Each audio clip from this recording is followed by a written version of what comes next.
How do we get here? We always talk about this idea of when the variables change, what do? We have to adapt, right? As we talk about and you think about historical trauma, I want you to say, how do we get here? My name is Dr. Hasshan Batts. I lead the Promised Neighborhoods of the Lehigh Valley. I'm a grandfather, I'm a husband, I'm a son, I'm a father. I was raised in Brooklyn in the 80s. So all of the things that come with a community disinvestment, that come with poverty, that come with the racism of living in America, I experienced.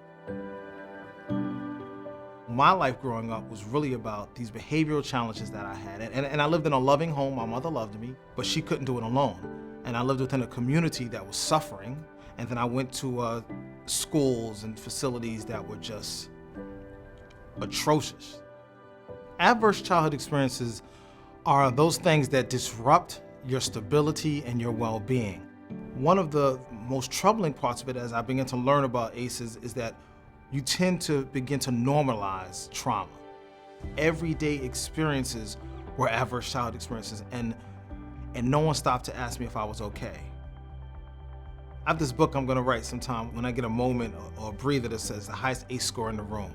Because depending on the day and the interpretation, I have a 9 or a 10, which means I'm walking proof that you can survive, you can thrive, and you can also use your adverse childhood experiences to heal and support others.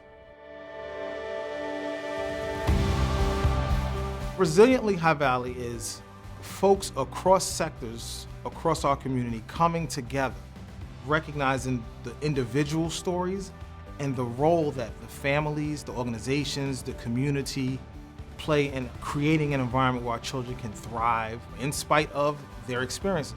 Having worked in schools and now currently working with schools in the Lehigh Valley, I know that schools have the opportunity to be that safe space for students, right? They can make or break the direction that a child's life goes. When we equip teachers and principals and counselors to have trauma-informed approaches, it's life-changing.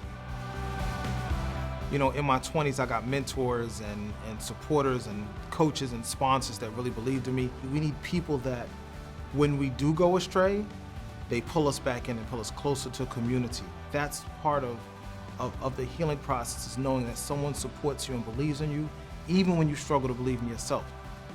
Trauma will happen. And with collaborations like Resilient Lehigh Valley, we'll have all of the resources, the support, and the partnerships to work to prevent adverse childhood experiences, and when they do occur, work towards creating environments where children can heal and continue to thrive.